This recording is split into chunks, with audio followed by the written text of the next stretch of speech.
I thought our $13,700 family trip was postponed until I saw Brian and his girlfriend posting from my booked villa. I called. Mom said, "You work, your brother enjoys life. That's how it is." Brian just smirked beside her. I didn't reply. Instead, my lawyer sent a formal message. No drama, just a quiet shift they didn't see coming. I booked that villa myself. Spent weeks finding the perfect one. Modern kitchen, infinity pool, walking distance to the beach. It was supposed to be a big family trip, the first in years. $13,700 from my account. Because, as always, we'll figure it out later, Mint, you'll cover it, and we'll smile in the photos. And I did. Because I work. I make enough. Because I was raised to believe family comes first, and being the eldest means taking care of everyone. So when Mom called me 2 weeks before the trip and said we'd have to postpone, Brian's girlfriend has health issues, it's just not the right time, I agreed. Canceled my PTO. Let the refund window pass. It hurt, but I told myself it was for the best. Then I opened Instagram on a random Tuesday night and saw it. Brian, shirtless by the pool I booked. His girlfriend, Sasha, wearing the beach cover I bought her last Christmas. Same villa. Same dates. Just, know me. Life's short. Enjoy the sun, the caption read. I stared at the screen for a full minute, my sandwich untouched on the plate beside me. My fingers were shaking when I called. It was past 10, but Mom answered like she'd been expecting it. "Oh, honey," she said. "Let's not start drama." "Start drama?" My voice cracked. "You said the trip was off." "It was for you," she said, completely calm. "Brian's had a rough year. He deserves this." I heard laughter in the background. Then Brian's voice, smug as ever. "Hey, if you work so much, you can afford more vacations, right?" And that's when Mom said it. "You work. Your brother enjoys life. That's how it is." No apology. No guilt. Just acceptance, like it was obvious. Like I was the fool for expecting fairness. I didn't reply. Didn't yell. Didn't argue. Instead, I emailed my lawyer. No drama. Just a quiet shift. They didn't see it coming. The funny thing is, they all used to call me the Rock. The dependable one. The one who never freaked out, who always had a plan, who picked up the slack when everyone else dropped the ball. But rocks crack under pressure, especially when they're being pounded for decades. Let's rewind. Brian has always been the center of the universe. Even as a kid, he was chaos wrapped in charm. Failed 3 grades? He's just not academic. Crashed Mom's car into the neighbor's fence? He's creative. He was distracted by a song idea. Borrowed $5,000 to start a crypto channel that lasted 3 weeks? At least he's trying. I was the tryhard. I fixed the Wi-Fi. Filed Mom's taxes. Helped Sasha, Brian's girlfriend, write a resume. I built a life with deadlines, routines, and a savings account. They called me boring. But when rent was due, who got the call? Spoiler, not Brian. When I proposed the family trip, I truly believed it could be something healing. A moment of togetherness. I'd been working 12-hour days leading 2 development teams at a major tech company. I was burning out. I wanted waves, wine, and maybe a rare memory of all of us laughing over something other than who forgot to feed the cat. I found the villa through a colleague. Private chef optional, panoramic ocean view, 2 minutes from the beach. $13,700 for 7 days. I covered it, of course. Just secure it before it books, Mom said. "We'll pay you back, baby." That phrase had become a damn lullaby in our family. We'll pay you back. Nobody ever did. Brian, naturally, had no money. But that didn't stop him from hyping the trip online, talking about how we're gonna manifest paradise this year. Sasha started posting Pinterest boards with captions like "living like royalty in the Algarve soon."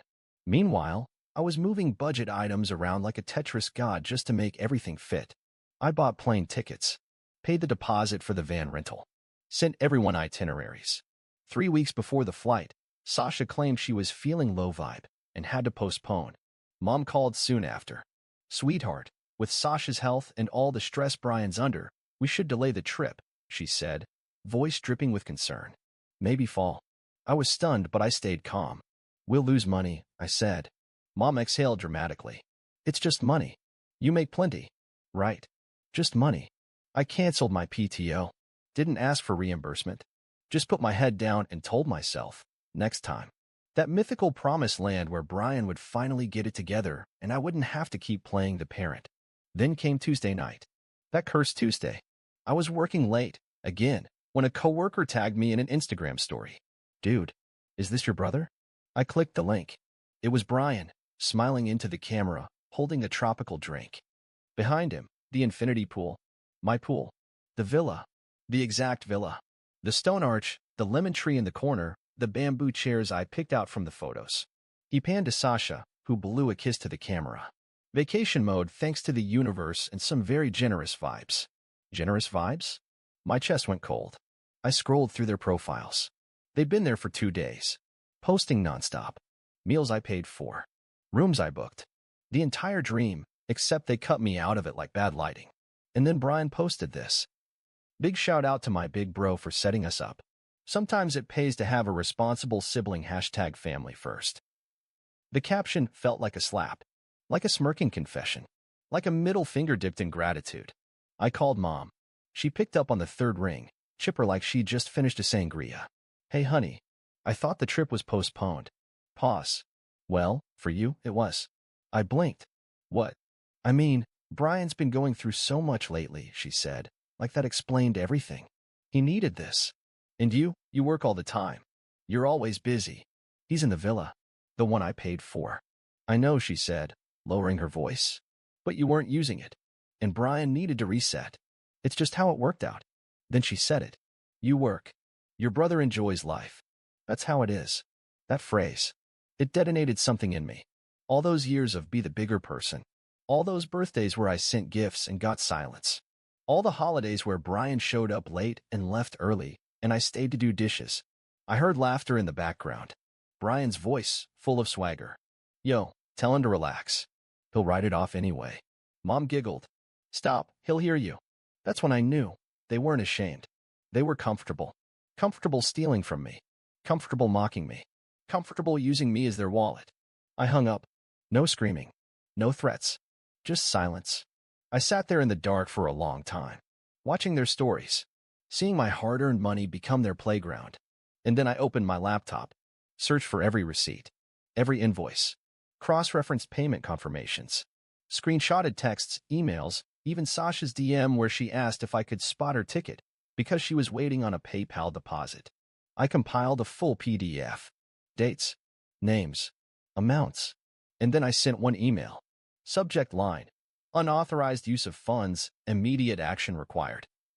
To my lawyer. Because I was done being the rock. I was the shift they never expected. The silence after sending that email was surgical. No calls. No texts. Just 48 hours of digital stillness, like the eye of a storm waiting to spin. Then, the detonator clicked. It started with a group text from Mom titled Family Time, like this was some Sunday brunch invitation and not a 3-person financial betrayal. MOM, can we please talk before things go too far? You're being very dramatic and hurtful. It was supposed to be a vacation, not a lawsuit. Vacation? Is that what we're calling fraud now? I didn't respond. 5 minutes later, Brian chimed in. Brian, bro, come on. You always take things so personally. It's not like we trashed the place. I stared at the screen like it owed me an apology. Trashed the place? He was in my villa, eating my food, drinking my wine that I had ordered in advance for myself. He didn't even say sorry. Instead, he sent a selfie with the caption, sending good vibes. Let's not ruin the family bond over receipts. That's when I knew he didn't think I had the guts to follow through. He still saw me as the guy who picked up the check, the fixer, the cleanup crew. So I took a breath and posted my own message. Not in the family chat, on Facebook, where every aunt, cousin, and coworker could see. To those wondering why I'm not on the Portugal trip I planned and paid for, ask my brother and mom. Apparently, working hard means you get to fund other people's vacations while they block you from the group chat. Full story coming soon.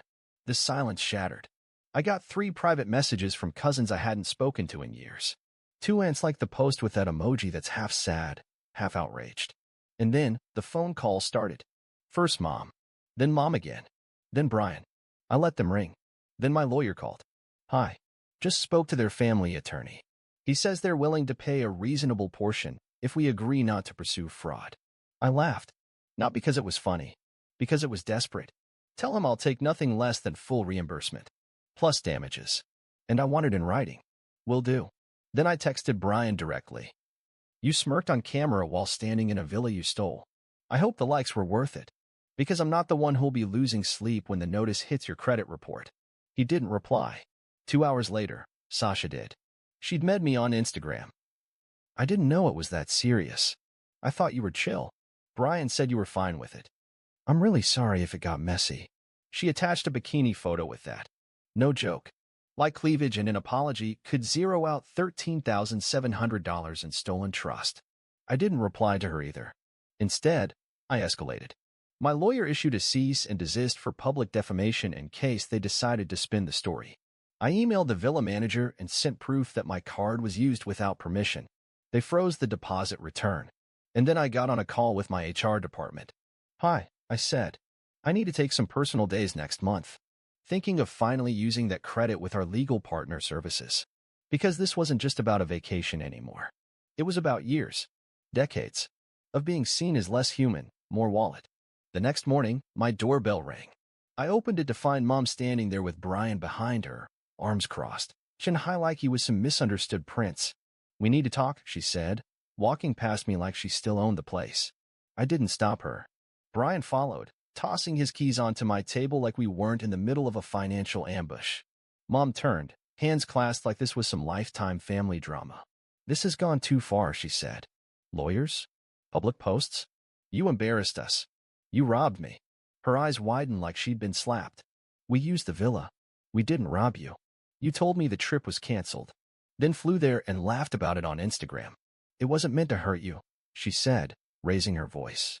Brian was depressed. Sasha's had a hard year. They needed joy. I stared at her. At my expense? Brian finally spoke. You always act like you're better than everyone just because you have money. I stepped toward him. I don't act like I'm better. I am better. Because I don't steal from my own family. He scoffed. You're blowing this up for clout. You want people to feel sorry for you. Is that what you think? I leaned in. You think I care about pity? I want boundaries. I want respect. And I want my money. Mom reached for my arm. Please don't do this to us. I looked at her, calm but firm. I'm not doing anything to you. I'm finally doing something for me. Then I walked to the door, opened it, and said, out. She hesitated. Brian didn't. He stormed out, muttering, You'll regret this. I smiled. I already regretted paying for that trip. I won't make the same mistake again. They left, and I closed the door on 30 years of emotional blackmail disguised as family loyalty.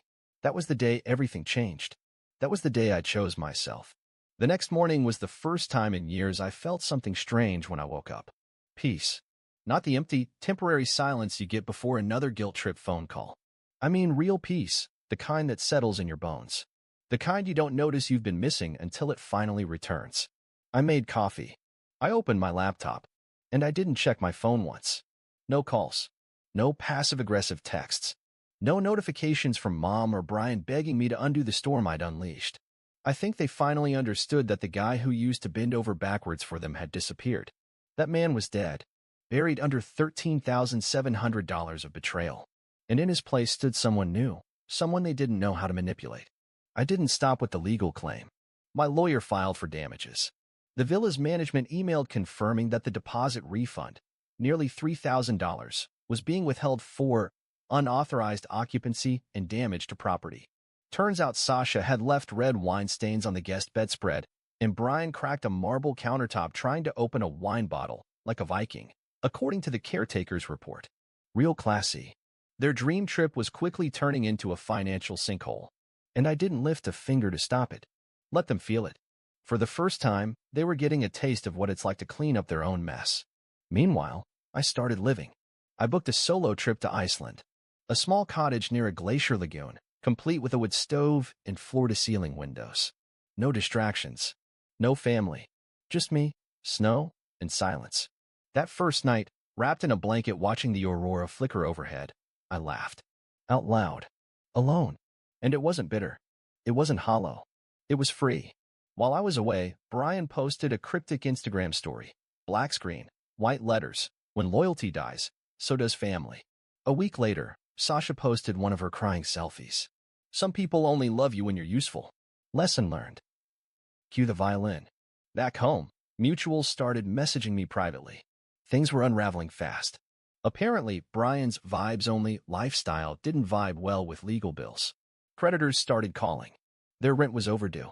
Sasha's Etsy store had tanked, and Brian's podcast about healing through sound frequencies got banned from Spotify for spreading misinformation. Mom tried to clean up the narrative.